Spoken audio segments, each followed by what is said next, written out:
17th of July, and I am reading The Last Barrier. I am at chapter 10 now. This is the story of Reshad Feilds. He calls it a Sufi journey. He's in Turkey, and this was published 1976. Reshad passed away in 2016. This is about his time in Turkey with his teacher Hamid. Chapter 10. A quote by Rumi. As waves upon my head the circling curl, so in the sacred dance weave ye and whirl. Dance then, O heart, a whirling circle be, burn in this flame. Is not the candle heat? And another quote, let thy word, God, become my life's expression, by Hazrat Inayat Khan. The owner of the hotel welcomed me back, as though I was a guest in his home, carrying my bags to the same room in which I had slept those weeks before. This time he insisted that I eat something, and brought up a tray of halwa and honey cakes and Turkish coffee. He did not seem surprised to see me again, and was too well-mannered to ask me what I was doing. I knew that he was eager to know what an Englishman was doing in Konya during the cold winter season, but there was no way that I could possibly explain, even to myself, how I came to be there once again. That evening, as I sat in my room after saying good night to the hotel keeper, my mind was preoccupied with my mission, to sit for 3 days and 3 nights outside the tomb of Mevlana Jalaluddin Rumi. From my reading, I knew that Konya had been the center of a great spiritual culture 700 years earlier, during the time of Rumi.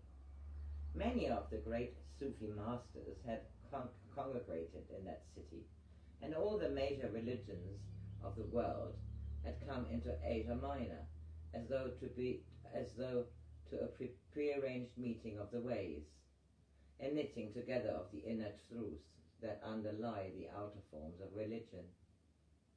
During that time, Buddhism had been brought from China, and of course Konya had already been a great center for Judaism and Christianity, as well as for Islam. I had read that Rumi had been born in Persia in 1207 AD, had settled in Konya, where he was reputed to have had 10,000 followers, and had died in 1273. Rumi's name is linked with that of Shams-i-Tabriz, the son of Tabriz. There are many stories of the first encounter of these two extraordinary men. One such story relates that at their first meeting, Shams-i-Tabriz seized the manuscripts of the books that were Rumi's life work until that point, and flung them down a well, saying, "Do you want them back? I promise they will be dry." At that moment of decision, Rumi recognized Shams as his spiritual guide, and forsook the manuscripts that represented his past life. Leaving his family and his disciples, Rumi followed Shams into isolation for 2.5 years. Rumi's disciples became jealous of Shams, and it is said that they finally killed him, although his body was never recovered. But by that time his job had been done, and for 700 years the influence of Rumi spread throughout the world, through his mystical writings and his poetry, and through the order of Mevlevi dervishes, founded on his teachings. This was really all I knew of him, and yet I could still not fully trust that the presence of this great Sufi master might still exist so many hundreds of years after his death. Admittedly, I had already had one experience of what it was like to be open to the living presence of someone who had died a long time before. But now I was remembering that Hamid had told me in England, when he handed me the postcard, "One day, God willing, you will visit this place. If you do, then you will know that your real journey has begun." The next morning, having performed the ritual washing with extra care, I walked down the street towards the tomb of Shams-e-Tabriz. This time the gates were unlocked. The square outside the building was empty. The wind blew scraps of paper around the trees, and a fine drizzle of cold rain made the pavements shine.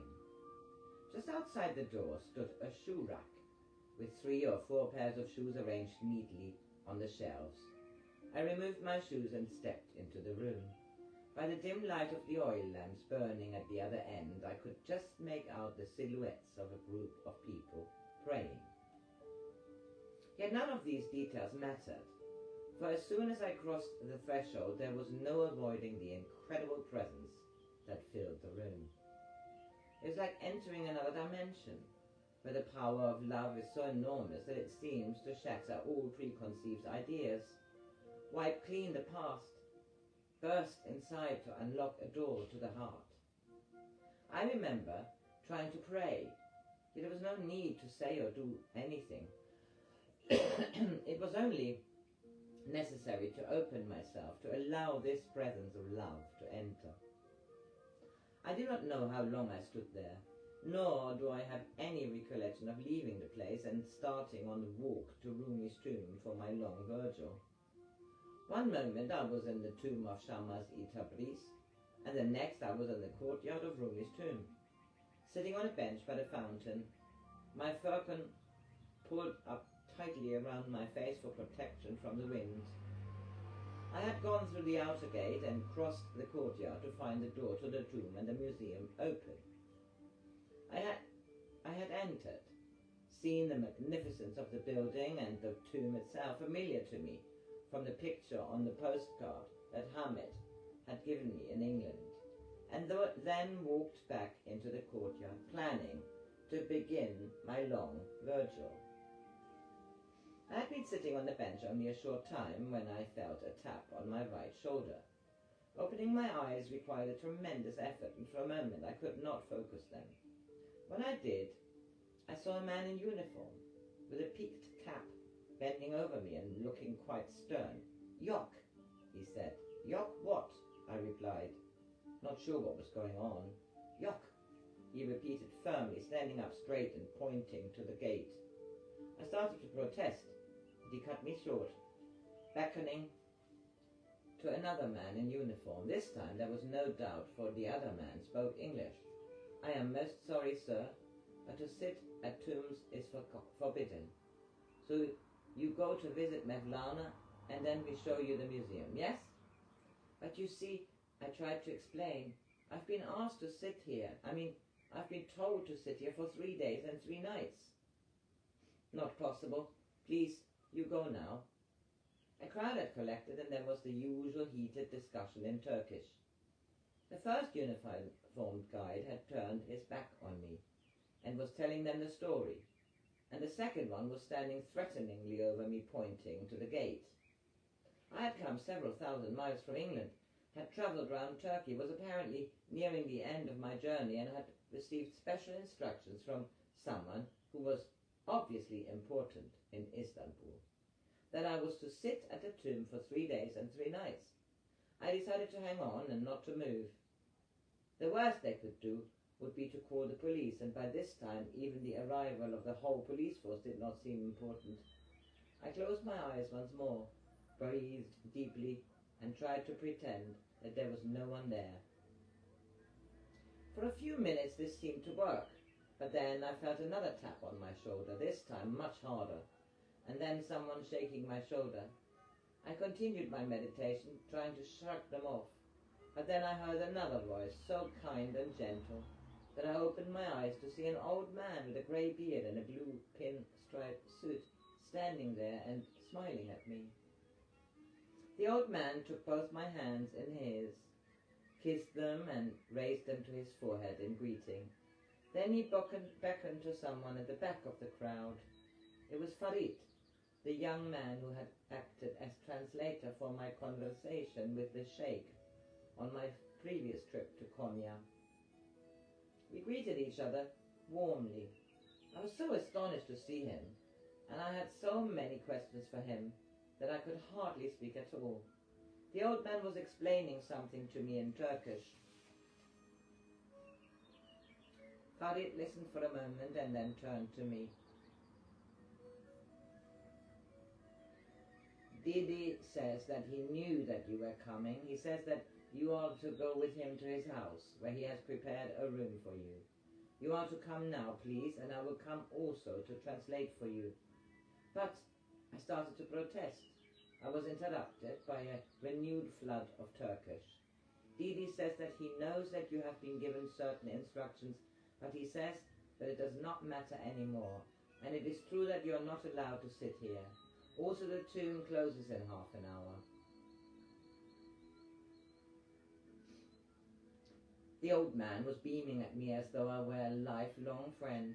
Please ask him, I said to Farid, does he know the man in Istanbul who sent me here? My question was translated to the old man, who burst into laughter, causing the crowd to laugh with him. He says, of course he does, otherwise how would he know that you were coming? But if they knew each other, why did the other man in Istanbul not know that it would not be possible for me to sit here to pay respects to Mevlana? Didi says that he did know that it was not possible for you to sit here, but what was important to was the intention, not the sitting. All this time was being translated. All this was being translated for the benefit of the crowd, which was fascinated with what was going on. Even the guides were beaming happily.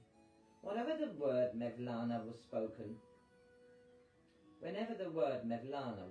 there was a moment of silence. I had become the center of attention, and everyone wanted to talk to me. Farid turned from one person to another, explaining the situation as best he could. Finally, as the gates were closing, the crowd moved slowly away. The three of us left the tomb. Farid flagged down a taxi, and we drove away through the back streets of Konya. The time that I spent with Didi means grandfather or old one, was a respite from the struggle, pain and tension of the previous weeks. Didi's kindness, his trust and acceptance of me as a friend were always evident. It seemed that from the instant I entered the tomb of Mevlana, it seemed that I had entered into calm waters after a storm that had lasted all my life. Didi put no pressure on me and seemed to want only to provide me the best possible opportunity for rest. His wife cooked simple meals in the evenings, and Farid was always on hand if needed. Most of our time, though, we passed in silence.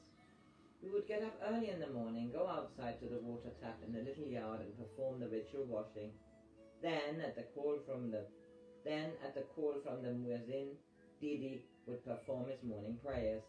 Later, after breakfast, the three of us would go together to the museum at the tomb of Mevlana. Pausing for a moment by the threshold, Didi would cross his arms over his chest and bow before stepping inside. Farid explained to me that it was the tradition never to tread on the threshold of any door, but rather to pause outside for a moment, to leave your problems and tensions and negative emotions in the street, rather than bringing them into the house in which you are a guest.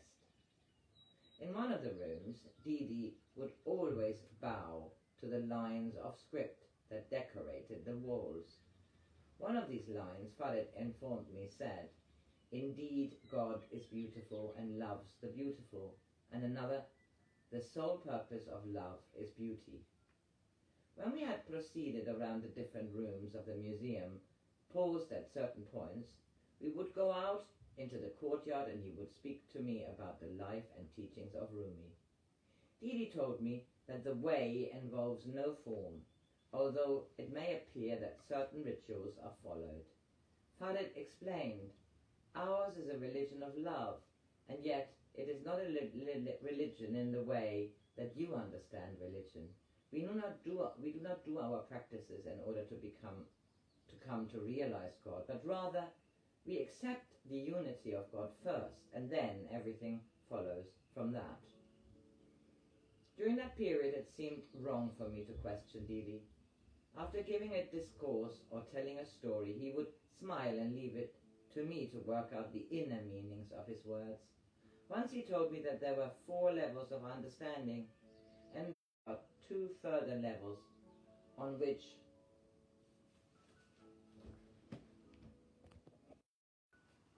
oh dear, I don't know when that stopped. Hence, I will stop now and repeat the bit where I became silent. Sorry about that.